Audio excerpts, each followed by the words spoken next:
Theodore Roosevelt, the 26th President of the United States. One of the greatest presidents of all time. So beloved, his face is one of only 4 presidents to adorn Mount Rushmore.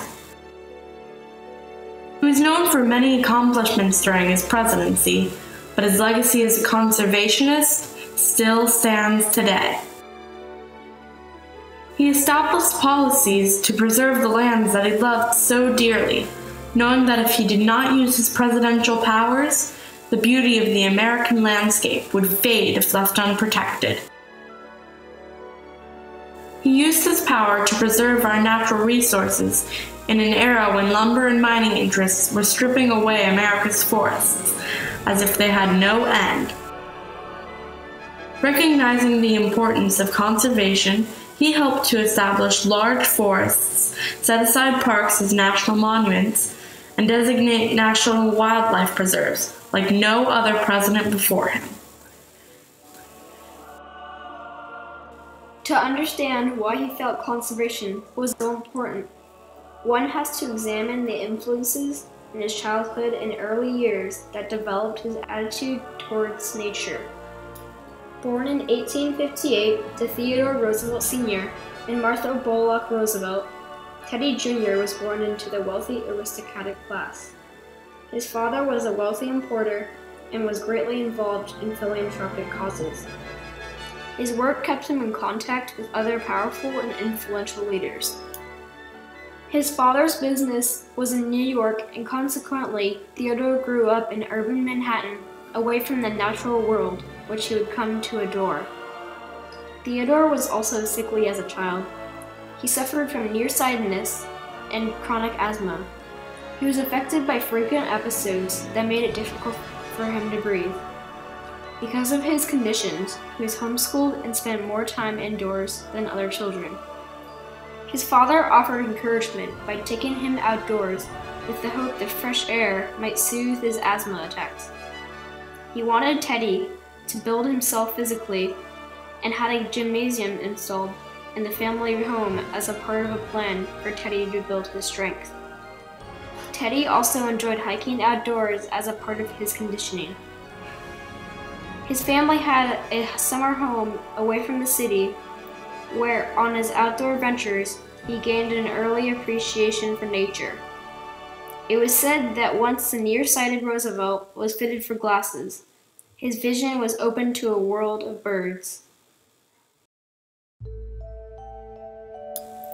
Roosevelt collected many animal specimens, including a snowy owl, which is on display at the American Museum of Natural History. As he grew into an adult, he continued to develop his interest in nature, pursuing ranching and hunting interests. As a young man, he became more aware of the need for conservation efforts after witnessing the decline of the great American bison in the Badlands of North Dakota. He saw the impact that overgrazing had on the birds and mammals that inhabited grasslands. When Roosevelt became president, he was able to use his political position to create the authority to conserve park and wilderness areas to prevent the ever-increasing destruction of America's great natural resources. In his first annual message to Congress, he spoke of his conservationist ideology. He told Congress that the forest reserves should be set apart forever for the use and benefit of our people as a whole, and not sacrificed to the short-sighted greed of a few. Less than 9 months had passed before he helped to create a new national park. Roosevelt worked with Forestry Division Chief Gifford Pinchot to establish Crater Lake National Park in Oregon. Crater Lake would be the first of 5 national parks created during his presidency. Roosevelt would go on to establish Wind Cave National Park in South Dakota, Sully's Hill National Park in North Dakota, Platte National Park in Oklahoma, and Mesa Verde National Park in Arizona. In only 4 years, Roosevelt doubled the number of our national parks.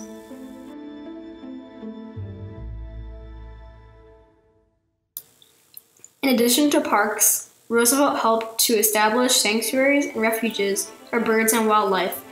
Paul Krogel was the Florida Audubon Society warden charged with protecting birds that inhabited the Pelican Island area of Florida.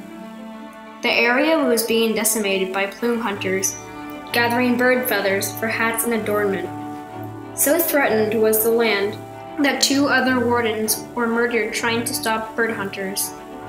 Krogel called on bird advocates Paul Chapman and William Dercher for help.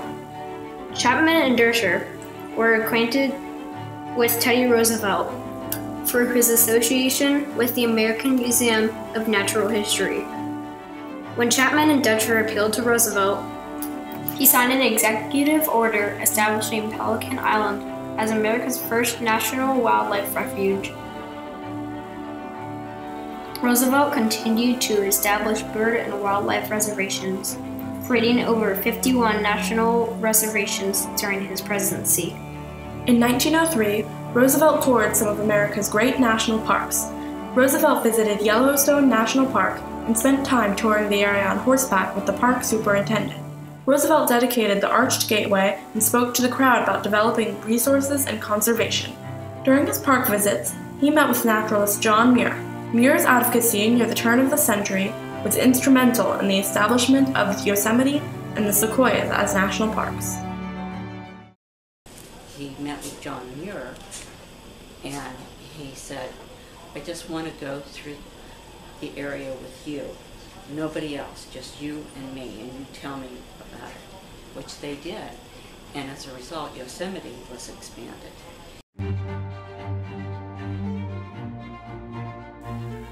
With Muir as his guide, Roosevelt toured and camped in Yosemite and Sequoia National Parks. After this monumental trip, the park was expanded. During the famed trip, Roosevelt visited the Grand Canyon. After visiting the site, he gave a speech to the crowd, saying, "The Grand Canyon fills me with awe. It is beyond comparison, beyond description, absolutely unparalleled throughout the wide world. Let this great wonder of nature remain as it now is. Do nothing to mar its grandeur, sublimity, or loveliness. You cannot improve on it, but what you can do is to keep it for your children, your children's children, and all who come after you, as one great sight every man should see." In addition, Roosevelt made the Grand Canyon a national monument. In 1906, the Antiquities Act was signed into law. His first national monument to be designated was Devil's Tower in Wyoming. Since then, all but 3 of our United States presidents have used this act to designate places as national monuments. Additionally, Roosevelt truly set aside 16 million acres of forestry land by adding it to a bill drafted by Congress. Theodore Roosevelt was best known as our conservationist president. During his presidency, he protected approximately 230 million acres of land, set aside 150 national forests, the first of 51 federal bird reserves, 5 national parks, the first of 18 national monuments, and the first of 4 national game preserves.